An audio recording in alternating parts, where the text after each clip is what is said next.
Hello, this is the RPG Pundit, the final boss in internet shitlords. And on my lap right now is Domino. She might show up later. You might hear her purring. So I'm doing this video on my desktop camera because I need to use my phone to keep track of notes I've made on this topic that we're going to look at today.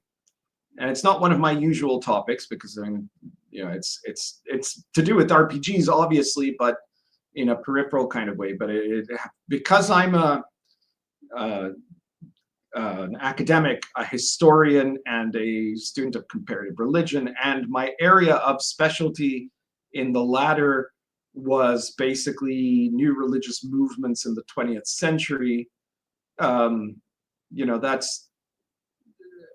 I feel obliged to have to address this particular tweet that had gone viral and give my position on it. So before I do all that, normally I would be doing, right now I'd be doing the introductions of my what my newest selling product is. So I'd usually be just looking at a book, right? So here's Baptism of Fire. So 101 Sarmatians, which is the source book for Baptism of Fire for running noble classes and for interacting with the nobility and for all kinds of details about intrigues and things like that in PS Poland. And it adds a lot of material that is really going to be useful as source book for your campaign if you're running Baptism of Fire. It is now available on drive-thru. The link is in the description below, along with all the other links to all my other games. If you haven't picked up Baptism of Fire yet, you definitely want to pick it up, right? It's a fantastic medieval authentic game. It's a gold bestseller about the Christianization of Poland in the Middle Ages, and it's very exciting. And 101 Sarmatians is very exciting also, and it's been getting a lot of good responses from the people who've already bought it. What I will ask is, if you go to drive-thru to buy 101 Sarmatians, then please give it a rating or a review if you can, if you've already bought it, because that obviously helps out with promoting the product. It helps the algorithm, so to say. So, all right, that's all my news, my publicity section. And I'm going to get on. I know this seems really weird. Normally I only show my face in a live stream, but this is the same. It's for the same reasons, because I'm using the desktop. So John Delarose, who's a very good guy, a friend of mine, and someone I've interacted with, someone I'm still trying to work out to have as a guest on the RPG Pundit Encounter, made a post where what he said was there was never a satanic panic. There was a mainstream media psy-op to remove Christianity from the culture. That's why our culture sucks now, because the boomers fell for it. Don't be like boomers. Okay, that's what he said. And obviously a lot of people called back on that because, well, I didn't know this until this topic came up, but I ended up looking it up, and at least if the internet is to be believed, John Delarose was born in 1982. And I think that pretty much explains a lot of it, because that means that John Delarose, by the time he was 10, it would have been 1992. The Satanic Panic was long over, and he would have only grown up, and been aware of, like, he would have been at the age, if he had started playing RPGs, I don't know if he plays RPGs, if he played RPGs at that time, but if he had started playing RPGs, he probably would have been at the very earliest 10, right? And then maybe 11, 12, 13, right? So by the time he was in school playing D&D, there was no Satanic Panic anymore about that, or at least it had died down to such a tiny trickle that he could believe it was a psy-op, But that's not really enough of an argument, because like what John is saying is essentially two things, right? The first was that there wasn't really a that there wasn't really a Satanic Panic, and then the second deeper implication is that, well, What did happen, though, was some kind of a psy-op. Now, what would a psy-op be? That's a psychological operation that is being done in, it's usually a term used in warfare, right? Though lately it's spread into politics, where you have people who are intentional bad actors, right? Fifth columnists, double agents, or whatever, that push certain information in order to try to force their enemy to make a critical error, okay? So what that would suggest, so the first part is simple. Was there a satanic panic or not? Were there a large number of people who were affected by the satanic panic in such a way that it was detrimental to themselves, to their love, the hobby, and so on and so forth? To say nothing of like the daycare centers that got raided because people thought they were doing, you know, black masses in the basement or something. But let's stay focused on RPGs here. So in terms of RPGs, if you were around in the 1980s, you would have had some experiences of people who were, you know, kids who were banned from playing RPG by their parents or in their school or things like that, and kind of a discrimination against anyone who liked that sort of thing because it was satanic, right? So that's the first part of the argument. The second part, though, has to be that the people that instigated the satanic panic were not really Christians, right? That's what John is trying to imply. Now, John is, as far as I understand it, a fairly devout Christian. And I can understand why he would want to feel like, you know, this wasn't actually just Christianity shooting itself in the foot, right? That it was some bad actors somewhere that were trying to manipulate innocent Christians into going overboard and in that way losing the culture. But I have to tell you, John, and I mean, you can feel free to talk to me about this if you like. I mean, we can have a conversation about it. But I've done, you know, way before this. I'm talking about like 30 years back. I've been researching about the Satanic Panic. It was obviously a pet subject of mine because, you know, I studied comparative religion, I studied history, but then I also was a gamer, right? I'd been a gamer since I was a kid, so. I've been doing the study of this for a really, really long time, and I have never found any evidence that it was a psy-op. So let me give you guys kind of the real points here. You know, the origin of the Satanic Panic came from the movement of what people sometimes call the religious right. It really originated from a branch of the moral majority movement, which was a movement that did have obviously a lot of like political grifters in it, right? But in the same sense that you could say that, you know, somebody has a YouTube channel and talks about, you know, owning the libs or vice versa, right? About, oh, right-wing extremists or whatever, that there's a lot of those people who are grifters in the sense that they're in it for their own benefit, to become famous, to make money, etc. Right?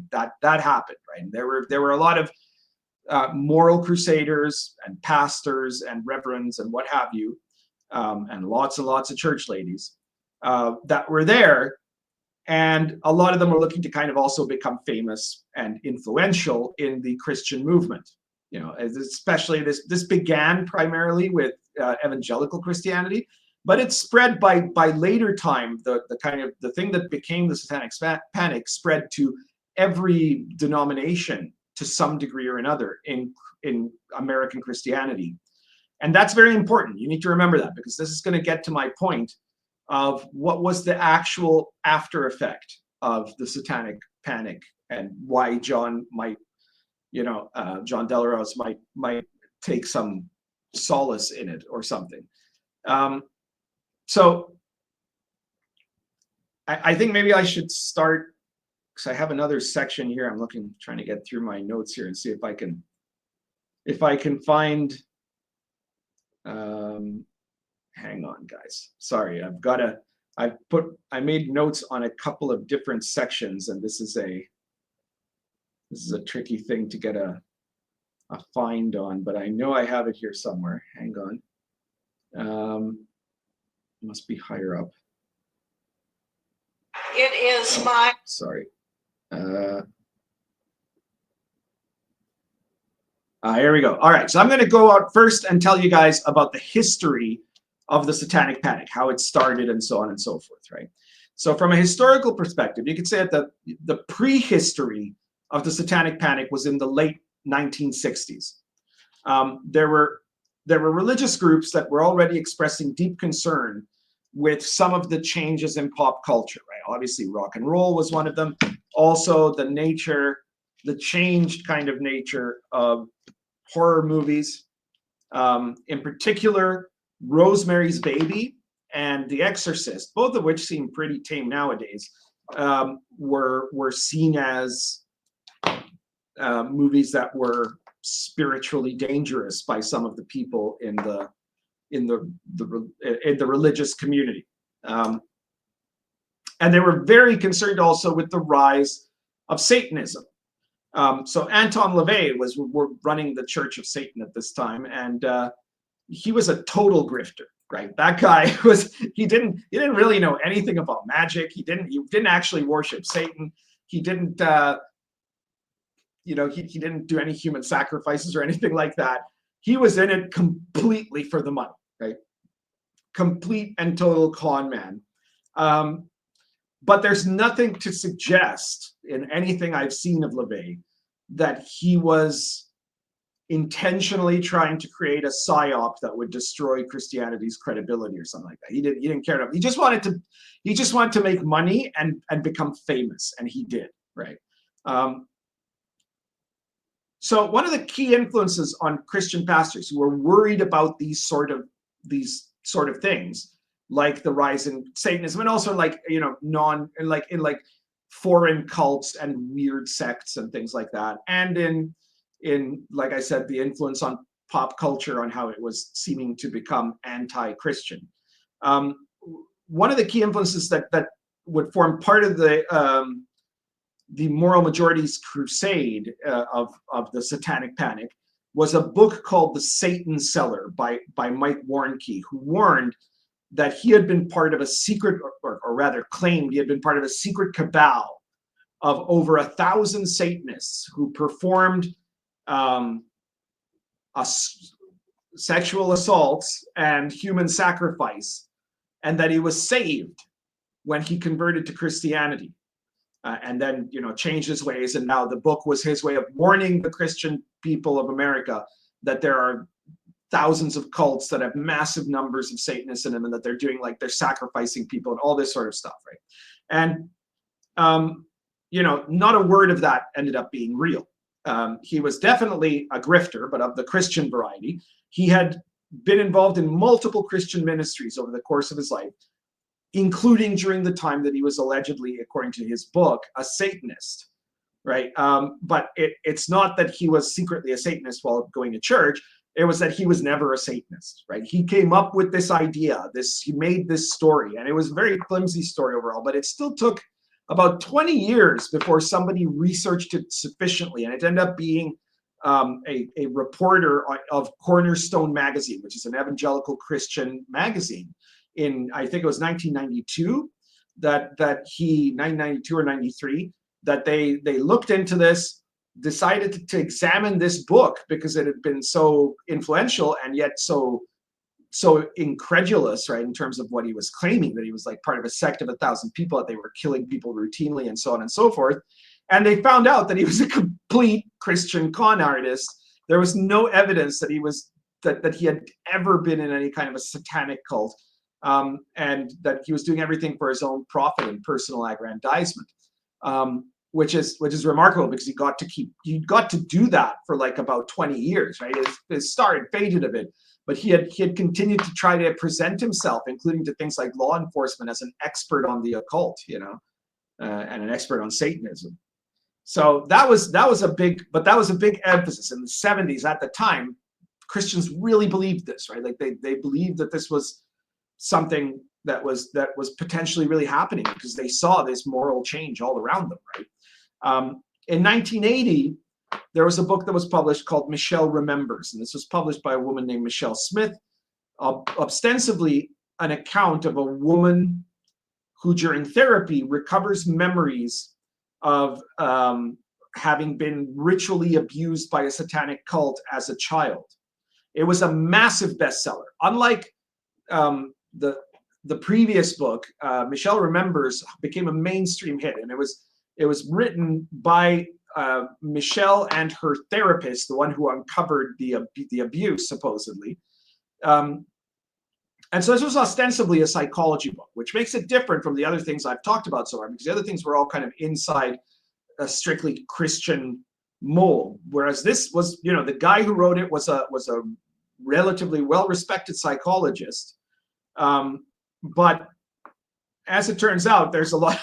Once again, this ends up being seen as, you know, extremely dubious after a very short time, right? Because the guy who was the psychologist for Michelle Smith, he was also a very devout Catholic. Michelle Smith was herself a Catholic and became a very devout Catholic after she married her psychologist, which, if you understand how psychology works, getting into a romantic relationship with your patient is a very big taboo in psychology, right?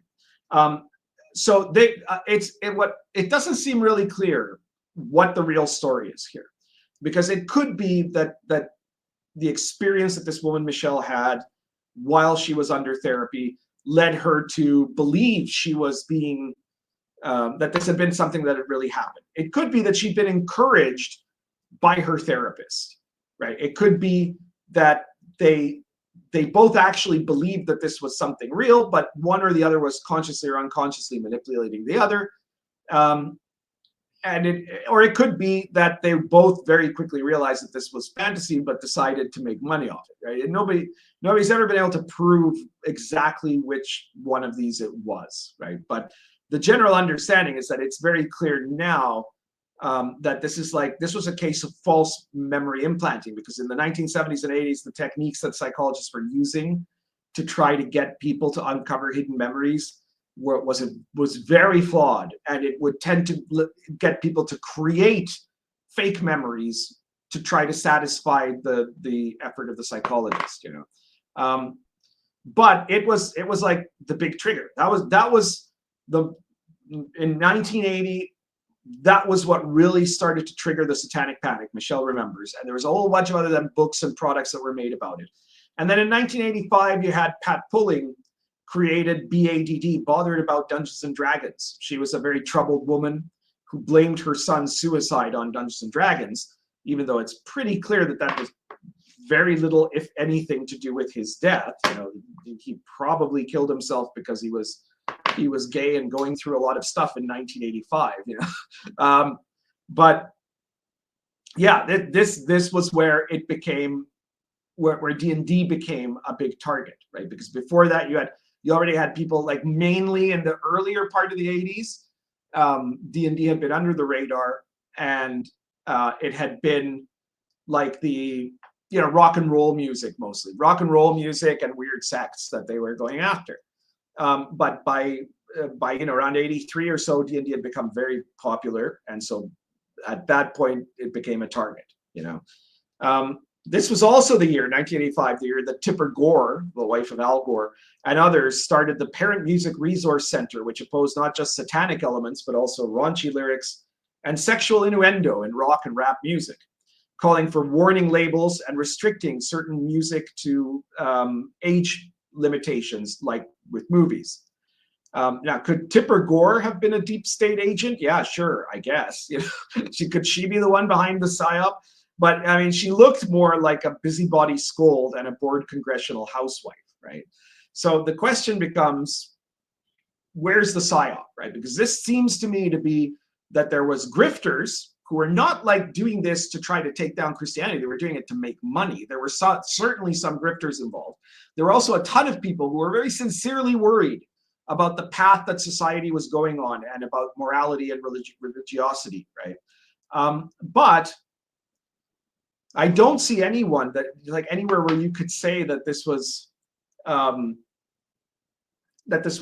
that was crafted as a trap for Christianity. Okay, yeah, I mean, the mainstream media, you could say, ended up making a big promotion of these events, especially from Michelle Remembers onward. They kind of started to pick up on this, and that led to some terrible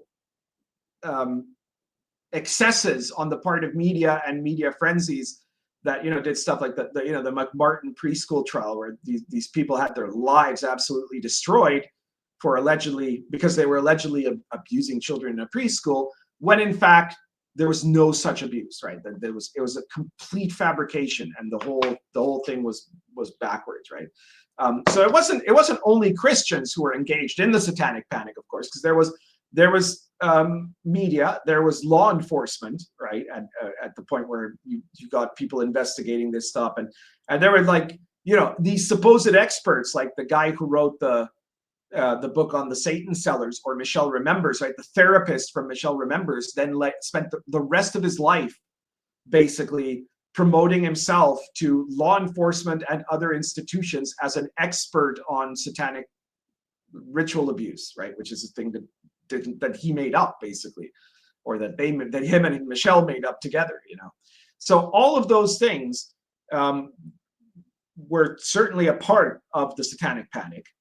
But I don't think that you could say that their central goal was to delegitimize Christianity, and so, like, the part of it that where Christianity was involved in it was in the moral majority, the religious right, and the people in the right in the churches who started saying, well, you got to not let your kids play D&D, not let your kids listen to rock and roll music or rap music or heavy metal music or whatever it was, not let them watch these movies or these TV shows. There's a famous video that was brought out by some Christian church. I forget which one exactly, but I saw it, like, last time I saw it must have been like 20 years ago. That was like warning of the satanic evil of the Care Bears and He-Man on television, right? For your children, that these were like secretly indoctrinating your children into Satanism, you know, with like secret signs and elements and symbols.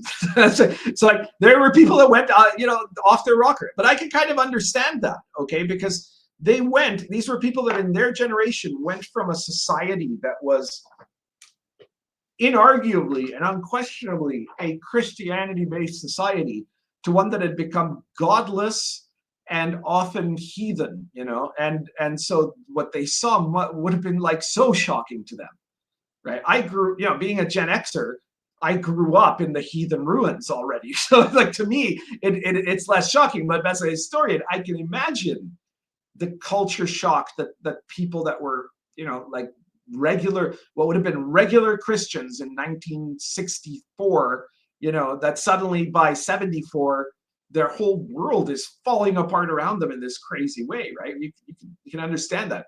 And as far as the, you know, the consequence of the Satanic Panic, in retrospect, okay, so in retrospect, when you think about it, a lot of what the moral majority lobby argued was actually incredibly prescient. There are things that even as late as the 90s, I was in disagreement about with the, you know, the religious right, that now I have to look and go, well, shit, they were right. Like, it's true. It really was a slippery slope. Yes, they really were going to end up trying to, like, you know, do stuff that's just beyond the pale, you know.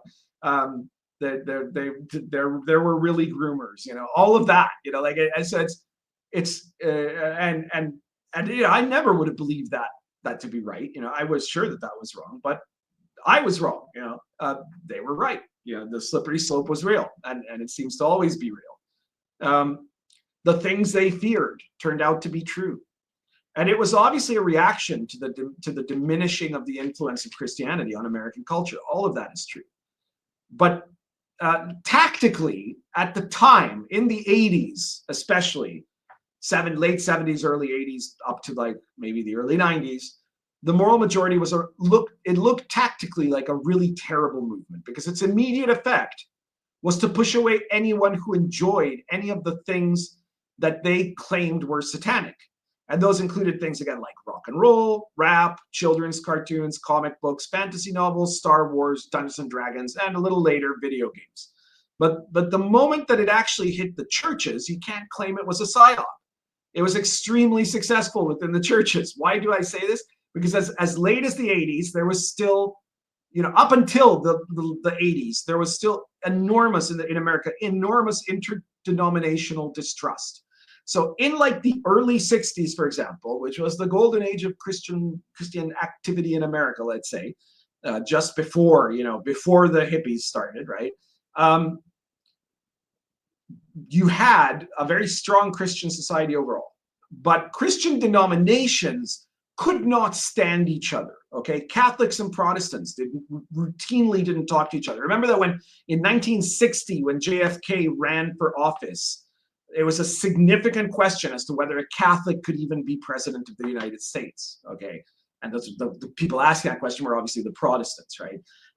But it wasn't just that. Within Protestantism, the different groups hated each other, right? Baptists and Methodists could not stand each other.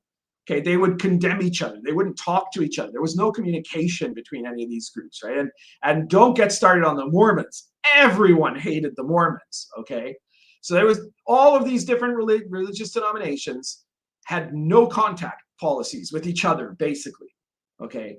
But the moral crusade of the religious right and the moral majority in the 1970s and in the 1980s, and the reaction to the problem of what they saw as an assault on Christianity as a whole, actually managed to reach in its message. And the Satanic Panic was one of the first things that had an overall message to all of them, right? They managed to reach all of these denominations at once. And I'm talking about this as a religious historian, but I've also lived through part of it. I was a D&D player as a kid in the 1980s. I remember that the private school I attended at one point had a position where they almost ended up banning D&D. The astounding part is that this was a Catholic school. And you see, I say that's astonishing because, it was Catholic parents and Catholic priests who were trying to push the ban on D&D based mostly on the efforts of evangelical Protestant ministers in the moral majority, having argued the case for D&D being a satanic influence. This would have been unthinkable only a few years ago. Like a little bit earlier, that if I'd been in school a bit earlier, D&D had been around at the same time, they would have said, these crazy Protestants, what it's just a game, right? But now they take it seriously, right? Just like every other denomination is taking it seriously. And before that, every like religious denomination had its own little topics, its own things that they were obsessive about, right? Like Baptists, were particularly anti-drinking and drugs, and the Catholics were particularly pro-life, and were basically the owners of the pro-life movement at the time. And so again, everybody had their own causes, but they didn't particularly care about the causes of the other people, So back then, anyways, I had several friends of mine who played D&D, whose parents forced them to stop, threw away their books. In one case, I know of burned their books. And it was explicitly because of this religious argument. And while a few of them may have just been parents acting on their own from what they saw in some 60 Minutes episode or something like that, several of them were in fact going along with that because it had become their own local church's policy. So yes, it was real. It was obviously an overpendulation, an overreaction to their fears about a godless world. But it probably did more harm than good in the short term, for sure. It turned more people against traditional Christianity than for it on the outside. But on the inside and in the long term, it might actually have worked. The moral majority, the religious right movement of the 80s failed to achieve almost any of its political goals at the time. And it created a divide between mainstream America and the religious communities. But it also managed to create alliances between the different denominations that had previously hated each other, that would never have worked together. It made a kind of us versus them mentality for Christians versus the unchristian of America, that allowed for future collaboration among all Christian denominations in defense of their common values. This is really significant in some areas because, like I said before this, only certain groups had certain causes. The anti-abortion movement was almost completely Catholic, for example. Today, it's hard to imagine of a legitimately conservative Christian church of any denomination that wouldn't be involved in and supportive of the pro-life movement, right? It even brought in Mormonism at a time, Mormons like I said, Mormons were just absolutely despised. They weren't seen as real Christians. They were seen as a cult. They were seen as freaks and weirdos by every other mainstream Christian denomination of the United States. And it was only when the moral crusade against external enemies became more important than the weird and arguably heretical beliefs of the LDS Church, suddenly in the 1980s, the Mormons went from being an extremely isolated sect to being a central, accepted, and one of the major players of the conservative movement. And while none of the immediate goals of the moral majority succeeded, a lot of what they predicted in terms of the corruption of America turned out to be more true than many of us believed at the time.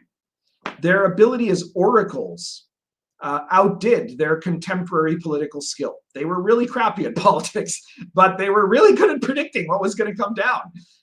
And it forces even those of us who are directly targeted by their more idiotic crusades to give them their due, right? What they started played a part in uniting in the future. And so, for example, the kind of unity of Christian conservative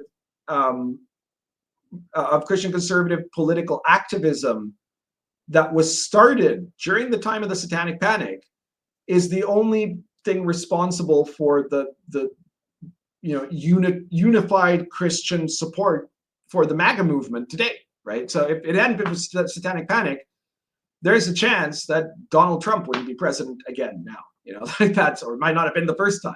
So in the long term, it may have actually ended up being something that had its purpose, So I guess that's it. It's already a longer recording than I expected, but I've said my piece on it.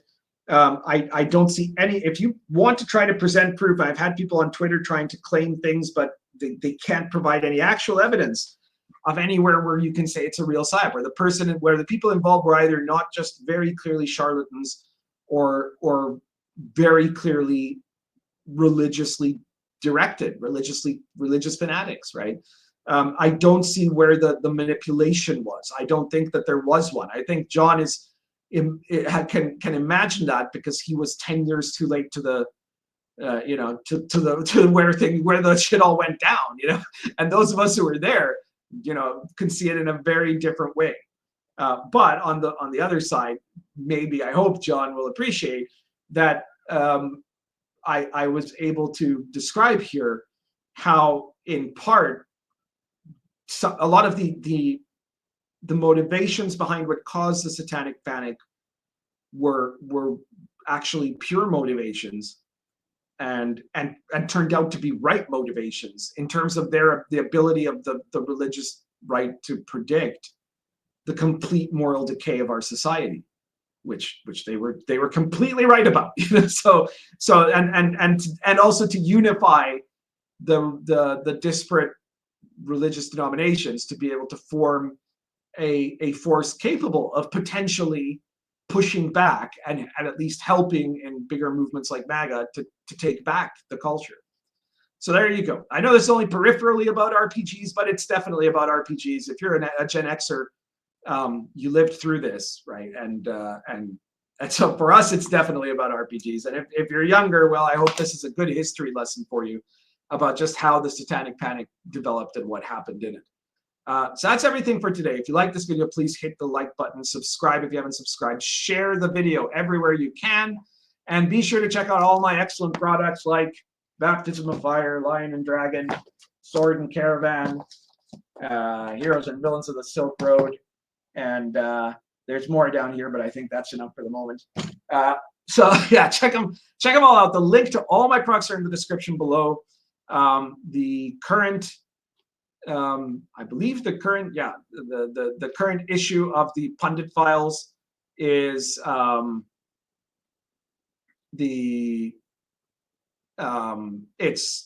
it's still short, yeah.